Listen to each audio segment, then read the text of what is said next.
welcome to Little Scented World.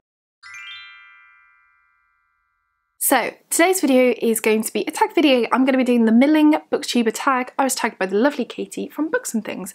Let's get straight into it. So question 1. What advice would you give to booktubers under 100 subs? I would say the thing that everyone says, which is communicate with others, especially people who are, you're really interested in and they're interested in you, and hopefully you can build some great friendships. I've made some great friendships here, but I'd also say try and get a few videos up on your channel, so like consistently, and show the type of range that you want to do. I think it's always hard when you start out because it's hard to show what you want to be. Like your first video might be one thing, but actually you might not want to be like pigeonholed into that area, if that makes sense. So my first video was like an introduction, and I started off doing vintage, but then I showed some books and then some history, and I kind of seeped it all in like that. So the next question is, what advice would you give booktubers around the 1,000 subscriber mark?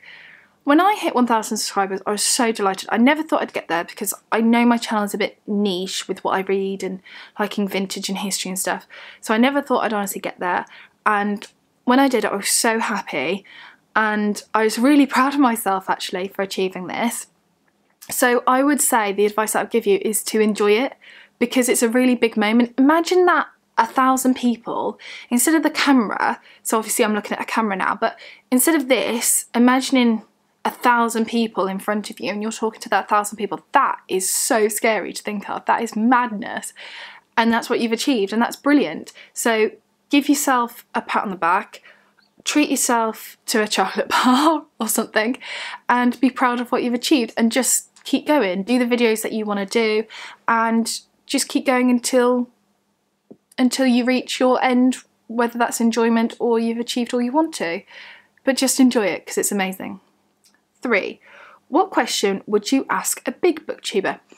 I would ask a big booktuber if they change because of the numbers. So some booktubers are big enough that this is now their job, this is how they make their income, which is great that some booktubers are able to do that.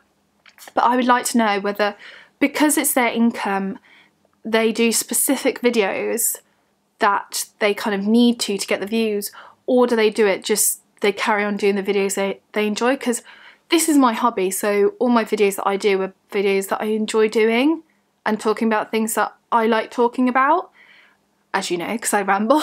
But I'd really be interested to know if, being a big booktuber, you change what you make to suit, your audience and to get the views, etc. That's what I'd like to know. Question 4. Who is one big booktuber that deserves even more subscribers? I really like the channel Words of a Reader. She talks about classics and children's classics and biographies. She actually discusses quite a wide range, and I used to watch her before I had my channel. I still watch her now, and I really enjoy her videos, and I think she deserves more subscribers. 5. What do you consider the end game for your channel? What would equal success for you? Okay, so let's split that up. What would you consider the end game for your channel? I don't think I have like an end game set. Like, I do this, as I said, for my hobby, and I will continue to do it until I don't enjoy it anymore, or I don't want to do it, or I have run out of videos to talk about. That's kind of the end game. And what would equal success to me is to, I don't know, what, I suppose the thing is doing the videos that I really want to do. So sometimes you do like videos that you enjoy doing, but then the satisfaction isn't as great as one that you've put a lot of effort in. And I suppose that's the success for me.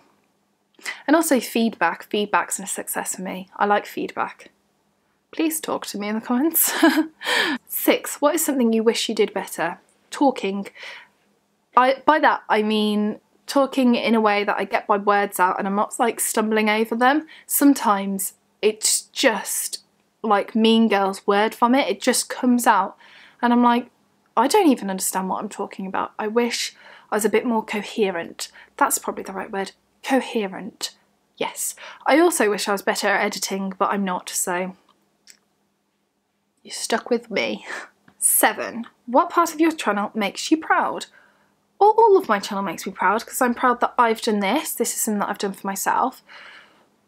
But I think what makes me proud is the comments. So even like if you get a comment that just says great video, that's lovely. And just hearing nice comments in the comment section's lovely.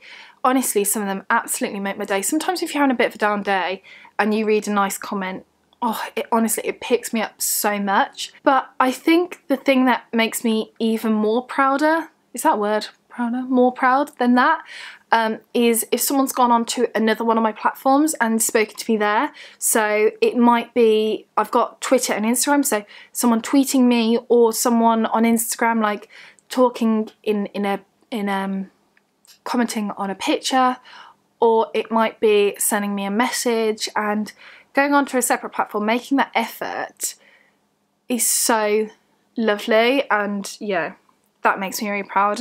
And when I have people saying, oh, I've read such and such book because of you and I love it, it's now one of my favourites, that is amazing to hear. That's what makes me proud. 8. If you were going to start a second channel, what would that channel be? I wouldn't start a second channel because I don't feel like I'm stuck here, if that makes sense. Like, I'm not solely books. Like, I do my videos like so you want to be a blah blah blah, which are like history videos. I do other history videos, you know, where I take you to nice historical places. I do vintage videos every now and then, so I don't feel like I need another channel. But if I did, maybe, I don't know, I do make greetings cards, like birthday cards and Christmas cards, so maybe a crafty sort of channel, like papercraft channel. Or I don't know, maybe talk about my swimming, or I don't know, fashiony one, but I don't know, I think there's too many of those for me to make any sort of impact. No, I don't think I would ever have one, but yeah, I like mine as it is. And finally, 9, tag people. I have no idea who has and hasn't done this tag. So if you haven't done this tag and you want to, you have now been tagged. So that's it for this video. I hope you enjoyed it. Thank you for Katie for tagging me. I will leave like questions and Katie and the original creator all in the description bar below. So that's it for this video. Take care, and I shall see you soon for the next one. Bye for now.